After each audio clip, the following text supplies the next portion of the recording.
Hello friends, welcome to Sharvani ఆహార delights. ఇవాళ మన స్పెషల్ రెసిపీ వచ్చేసరికి డిఫరెంట్ స్టైల్ మునక్కాయ పొడి కర్రీ ఎలా తయారు చేయాలో చూద్దాం.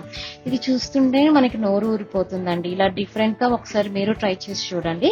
దీనికి కావాల్సిన ఇంగ్రీడియంట్స్ వచ్చేసరికి మనం 3 మునక్కాయలు తీసుకుంటున్నామని అవి పీసెస్ గా కట్ చేసుకొని, దానికి వచ్చేసరికి ఒక 3 ఉల్లిపాయలు కూడా కట్ చేసుకొని పక్కన పెట్టుకోవాలి. తర్వాత గిన్నె పెట్టుకొని ఒక 4 నుంచి 5 టేబుల్ స్పూన్ ఆయిల్ వేసుకోవాలి. ఇక్కడ మనకి ఈ కర్రీకి ఆయిల్ ఎక్కువ వేసుకుంటేనే టేస్ట్ ఉంటదండి. మీకు అవసరం లేదు అంటే ఒక 3 టేబుల్ స్పూన్ సరిపోయింది. తర్వాత ఆయిల్ కాగినాక మీరు తాలింపు గింజలు వేసుకోండి.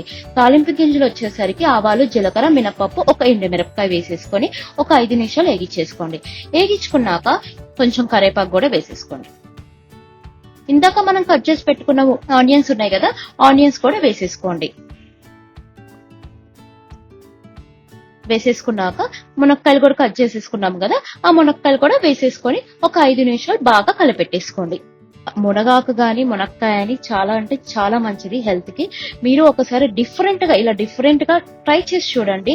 మీరు చాలా అంటే చాలా ఇష్టపడతారు. ఈ అన్నంలోకి చాలా బాగుంటదండి. తర్వాత కొంచెం కల్లుప్పు వేసేసుకొని, కొంచెం పసుపు వేసేసుకొని ఒక 2 నిమిషాలు కలిపెట్టుకోండి. ఉప్పు వచ్చేసరికి కొంచెం వేసుకోండి. మళ్ళా పప్పుల పొడి ప్రిపేర్ చేస్తాం కదా, దాంట్లో ఉప్పు వేసుకుంటాం కాబట్టి సరిపోయింది. తర్వాత కొంచెం గిన్నెలో వచ్చేసరికి వాటర్ పోసుకొని ఆ గిన్నె మనం పెట్టుకోవాలి. ఆవిరి గిన్నె పెట్టుకోవాలండి. ఆవిరి వల్ల మనకి త్వరగా మగ్గిపోతాయి మునక్కాయ గాని ఉల్లిపాయ గాని. ఒక 5 నుంచి 10 నిమిషాలు పట్టిద్దండి. ఈ లోపు మనం పొడి ఎలా తయారు చేయాలో చూద్దాం.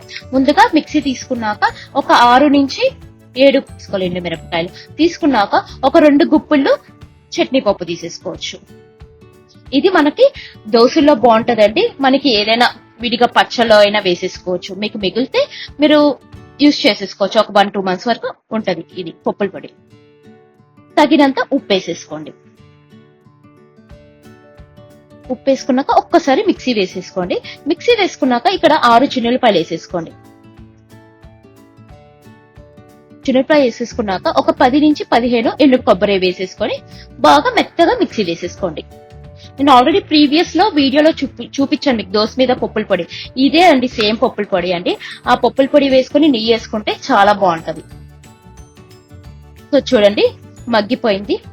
మీకు 10 నుంచి 15 నిమిషాలు పట్టిద్దండి. బాగా మొక్క చూడండి, పట్టుకొని చూడండి, బాగా మగ్గితే అయి సరిపోయినట్టే.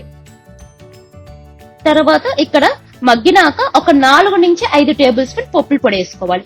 మీకు గ్రేవీ ఎక్కువ కావాలంటే ఇంకొక టేబుల్ స్పూన్ ఎక్స్ట్రా వేసుకోండి.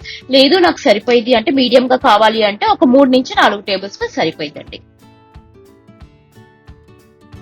సో అందరూ మునక్కాయతో కర్రీ గాని, టమాటా వేసుకొని, లేకపోతే సాంబార్ అలా చేసుకుంటారు గాని, ఇది చాలా మందికి ఐడియా ఉండదండి ఈ కర్రీ.